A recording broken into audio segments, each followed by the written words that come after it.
റഷ്യയുമായുള്ള യുദ്ധത്തിനിടയിലും Ukrainian ജനതയുടെ ശക്തിയുടെയും പ്രതിരോധ ശേഷിയുടെയും രഹസ്യം വെളിപ്പെടുത്തി ഉക്രൈനിലെ സാംബീറിൻ്റെ സഹായമെത്രാൻ ഹ്രിഗോറി കോമർ.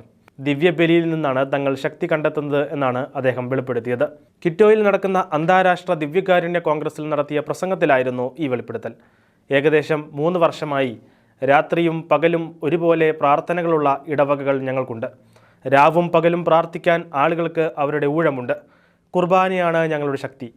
മറ്റുള്ളവരുമായി ആശയവിനിമയം നടത്താനും കൂട്ടായ്മ ഉണ്ടാക്കാനുമുള്ള ക്ഷണമാണ് ദിവ്യബലി.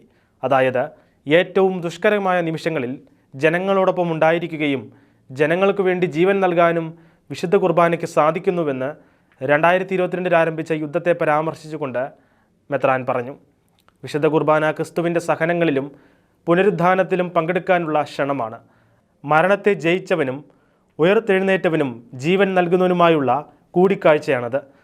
തകർന്ന കുടുംബങ്ങളെയും ജീവിതങ്ങളെയും സുഖപ്പെടുത്താനും മരണത്തെ ജീവിതമാക്കി മാറ്റാനും വിശുദ്ധ കുർബാനയ്ക്ക് മാത്രമേ സാധിക്കുകയുള്ളൂവെന്നും ബിഷപ്പ് കോമർ കൂട്ടിച്ചേർത്തു.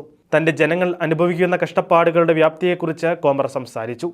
ഉക്രൈനിലെ യുദ്ധത്തിൻ്റെ എല്ലാ ഭീകരതകളും വിവരിക്കാൻ വാക്കുകൾ കണ്ടെത്താൻ പ്രയാസമാണ്. ലോകത്തിലെ പലർക്കും യുദ്ധം ഒരു അമൂർത്തമായ ഒന്നാണ്.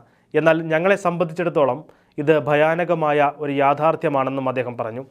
ഉക്രൈനിലെ യുദ്ധം ഉക്രൈൻ്റെ മാത്രം പ്രശ്നമല്ല. ഉക്രൈനായി പ്രാർത്ഥിക്കാനും സത്യാന്വേഷണം തുടരാനും ലോകത്തോട് ആവശ്യപ്പെട്ടുകൊണ്ടാണ് ബിഷപ്പ് കോമർ തൻ്റെ പ്രസംഗം അവസാനിപ്പിച്ചത്.